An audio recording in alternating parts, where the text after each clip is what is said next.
Hello. हमारी रोजमर्रा की जिंदगी अगर देखें तो छोटी छोटी पहेलियों से भरी हुई है।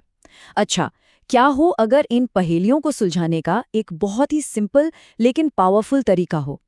आज हम यही देखने वाले हैं कि कैसे साधारण सा गणित हमें जवाब ढूंढने में मदद कर सकता है।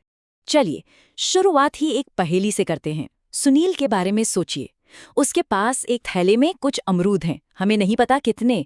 फिर उसका दोस्त आता है और 10 अमरूद और डाल देता है। अब थैले में हो गए हैं कुल 22 अमरूद। तो सवाल ये है कि भाई शुरू में कितने थे।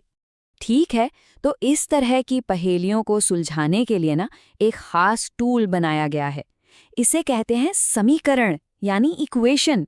और ये समझ लीजिए गणित की अपनी भाषा है जो हमें अनजान चीजों का पता लगाने में मदद करती है। तो ये समीकरण असल में है क्या? बहुत आसान है। ये बस एक स्टेटमेंट है, एक बयान जो कहता है कि एक चीज किसी दूसरी चीज के बिल्कुल बराबर है। इसे एक तराजू की तरह समझिए जो एकदम बैलेंस्ड हो, और ये बैलेंस दिखाया जाता है बराबर के निशान से, यानी इक्वल्स टू साइन से। अब वापस सुनील की अमरूद वाली पहेली पर आते हैं। अगर हम इसे गणित की भाषा में लिखें तो ये कुछ ऐसा दिखेगा। x + 10 = 22। यहाँ पर x वो अमरूदों की शुरुआती संख्या है जो हमें नहीं पता। यही है हमारी मिस्ट्री नंबर। यहाँ सबसे ज़रूरी स्किल जो है वो है शब्दों को गणित की भाषा में ट्रांसलेट करना सीखना।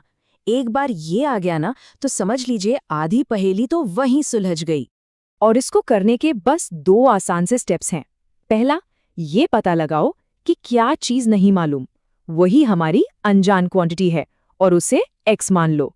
फिर स्टेटमेंट में वो जगह ढूंढो जहां 2 चीज़ों को बराबर बताया गया हो। बस हो गया आपका समीकरण तैयार। ठीक है, अब इसे एक थोड़ी मुश्किल पहेली पर लगाकर देखते हैं। एक क्रिकेट मैच की कल्पना कीजिए। टीम 1 का स्कोर टीम 2 के स्कोर के डबल से 10 कम है और दोनों टीमों ने मिलकर 110 रन बनाए हैं। चलिए, इसको ना टुकड़े टुकड़े करके समझते हैं। हम मान लेते हैं कि टीम 2 का स्कोर है x। तो इसका मतलब हुआ कि टीम 1 का स्कोर जो 2 गुने से 10 कम है वो बन गया 2x - 10।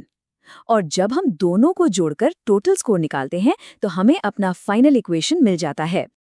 और जब हम इसे थोड़ा सा सिंपल करते हैं तो हमें ये साफ सुथरा सा समीकरण मिलता है 3x - 10 = 110।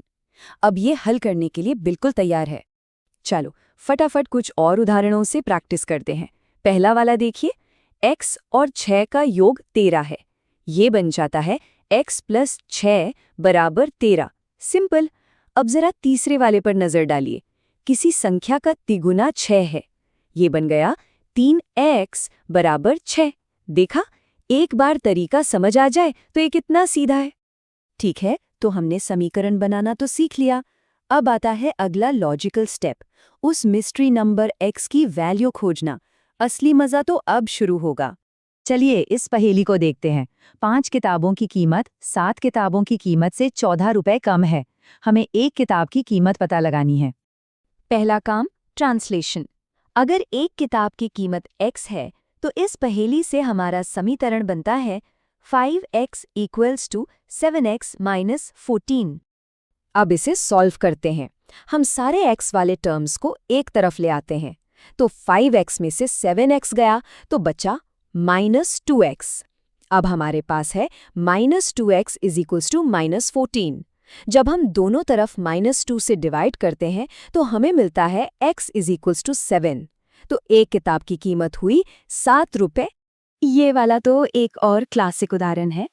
अगर मोहिंदर की आज की उम्र x है और 10 साल पहले वो 35 का था, तो आज उसकी उम्र क्या है? इसका समीकरण तो सीधा सा है, x - 10 = 35। अब x की वैल्यू पता करने के लिए हमें उस -10 को हटाना होगा। ऐसा करने के लिए हम समीकरण के दोनों तरफ 10 जोड़ देते हैं ताकि बैलेंस बना रहे, और हमें मिलता है x = 45। मोहिंदर आज 45 साल का है। तो यहाँ सबसे ज़रूरी बात यह है कि ये सब सिर्फ गणित की किताबों के लिए नहीं है। ये सोचने का एक तरीका है, रोज़मर्रा की मुश्किलों को देखने और उन्हें सुलझाने का एक तरीका, चाहे वो खरीदारी हो, खाना बनाना हो या कोई खेल ही क्यों ना हो। तो अब जब बाहर निकलेंगे तो अपने आसपास देखिए, ज़रा सोचिए आज आपके दिन की ऐसी कौन सी छोटी सी पहेली है जिसे एक सिंपल से समीकरण से हल किया जा सकता है? जो जवाब मिलेंगे वो शायद आपको हैरान कर दें।